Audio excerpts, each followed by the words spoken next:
is an important topic, that is Born-Haber cycle. What is meant by Born-Haber cycle is it's an application of Hess's law. We studied that in Hess's law, it is actually summation of the different enthalpies. By adding algebraically the different enthalpies of various types of reactions, we are able to obtain the enthalpy of the required reaction. This is all about Hess's law, and this is a perfect example of Hess's law in real life. What is meant by Born-Haber cycle is, in order to find the lattice enthalpy, you are well familiar with this term, right? Lattice enthalpy. What is meant by lattice? Lattice means ion, that is, for example, sodium chloride. I will consider sodium chloride. This is an ionic salt. That ionic salt indicate it can ionize to form sodium positive and Cl minus respective ions in their aqueous solution. That is, this is a crystal lattice. How much amount of energy is needed to break this crystal structure or crystal lattice is termed as lattice enthalpy. For 1 mole, we are talking about 1 mole in under standard conditions. So, how much amount of energy is needed to break the sodium chloride lattice or sodium chloride crystal is termed as lattice enthalpy of sodium chloride. How do we determine that lattice enthalpy? How can we calculate the exact value of the lattice enthalpy in laboratory, okay? It's very difficult. It's not directly possible to measure like that, how much amount of energy is needed. So indirectly, the scientists have used Hess's law to calculate the lattice enthalpy of sodium chloride. Our expected aim is sodium chloride need to be splitting. This is solid state, need to split into Na plus in gaseous state. You have to note, lattice enthalpy means it is actually splitting the elements in their gaseous state, in the ionic state actually, okay? Na plus and Cl minus, ions in the gaseous state. Or we can say atoms in the gaseous state. Anyway, this is the aim. If we are telling atoms like this, we will not consider the ionic form. Anyway, how much amount of energy is needed to split the lattice into respective ions in their gaseous state. Okay, so ions we can consider.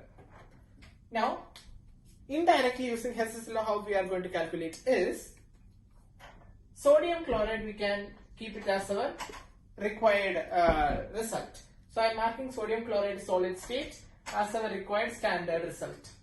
This is our starting aim. We should get to sodium chloride.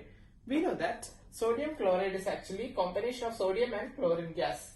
So 1 mole of sodium, this is solid, and half moles of chlorine react. This is also gas. They combine together to form solid sodium chloride. This is the structure we know, sodium plus chlorine. Chlorine indicating 1 mole, 1 chlorine atom. Sodium chloride, see the arrow is reverse. It is forming down.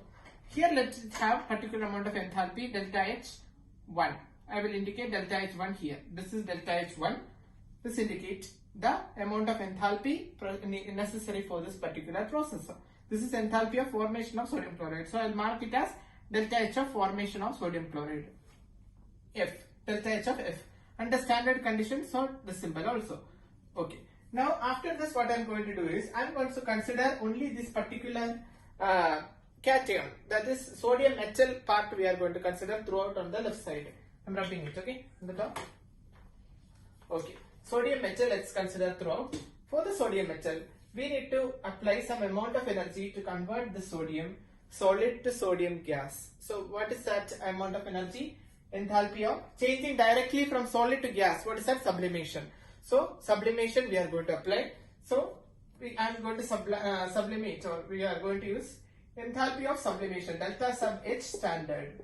So this is enthalpy of sublimation. After sublimation, the solid will change to gas and the gas remains unaffected. So sodium gas and half chlorine gas. So this is the first thing we are going to do. Now after sublimation, we are going to ionize it. Sodium is already in gas. Ionization means remove or knock out the outermost electron of sodium. So knocking out, that is ionization. First ionization enthalpy, that is delta H, ionization I of sodium we are ionizing. We cannot ionize this. Indicating by removing electron we cannot ionize. This can electron give, but this is not possible to ionize. This is ionizable. Okay, sodium can turn into sodium positive. Sodium positive gas and half chlorine. Half chlorine. What is that? Half chlorine It is also gas. Now converting into half chlorine gas, after that what I am going to do is, sodium part is okay. How to form sodium chloride? Sodium and chlorine combine to form sodium chloride. But on ionization, we know sodium positive, cation we need. That is ready. Sodium positive is ready. Now, what about chlorine? We need Cl minus. So, in order to get Cl minus, we need to remove this term into individual atom. You know that Cl2 indicating it is Cl single bond Cl. That is your normal bond. If you want to break the bond to form chlorine atoms, we have to apply bond dissociation enthalpy for Cl2. Cl2 bond dissociation to form Cl atoms. So we are applying bond dissociation, delta bond dissociation enthalpy standard to apply for this chlorine. So it turns into sodium positive unaffected because no bond present, plus half Cl2 becomes Cl atom. Cl atom which is also in gaseous state. This is chlorine atom. Now okay, we are obtaining this chlorine atom. Now this chlorine atom we need to make it into ion. Cl minus ion. So electron gain. It should gain one electron to form that. So I am going to add electron. Delta electron gain enthalpy standard for this chlorine. This remains unaffected. We are not talking about it. We are doing only for this chlorine. So the sodium positive remains in gas and what? Chlorine becomes Cl minus ion which is also in gas. So this much amount of ions. So amount of energy, that is sodium positive and Cl minus. Okay. Now this both combine together to form sodium chloride. Ions are combining together to form a lattice. This energy is lattice enthalpy. Lattice enthalpy is defined as energy required to split this sodium chloride lattice into sodium positive and chlorine negative. So that is actually this amount of energy. This is known as delta of lattice. Lattice enthalpy. This we need to calculate. We know that overall energy, actually according to Hess's law, sodium chloride we cannot find this lattice enthalpy directly using simply splitting sodium chloride. It's difficult. So we use all these reactions together. So eventually the result is coming back to sodium chloride.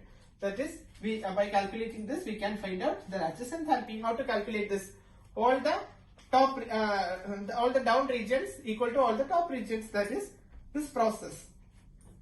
Delta sublimation plus delta ionization plus delta bond plus delta electron gain plus delta lattice is equal to this this delta formation. That is reverse reaction. Reverse reaction equal to all these forward reactions. Understood the process? So we can calculate lattice enthalpy. This value will be known to us. This value will be known to us. This value they will give. In your examination such questions can be asked. This also they will give. This value also they will give. You are asked to calculate this value. Overall the value here, how much amount of sodium chloride, that value also they will give. Then lattice enthalpy you can calculate. Downward delta H of formation equal to add all these things and you will be obtaining lattice enthalpy. Like that you can calculate lattice enthalpy related questions also. This is Born-Haber cycle. Born-Haber cyclic process of enthalpy summation, Hess's law related application. So this is all about Born-Haber cycle. Any doubt you can ask in the comment section. I will be replying to it. And I hope you understood. Please like, share and subscribe.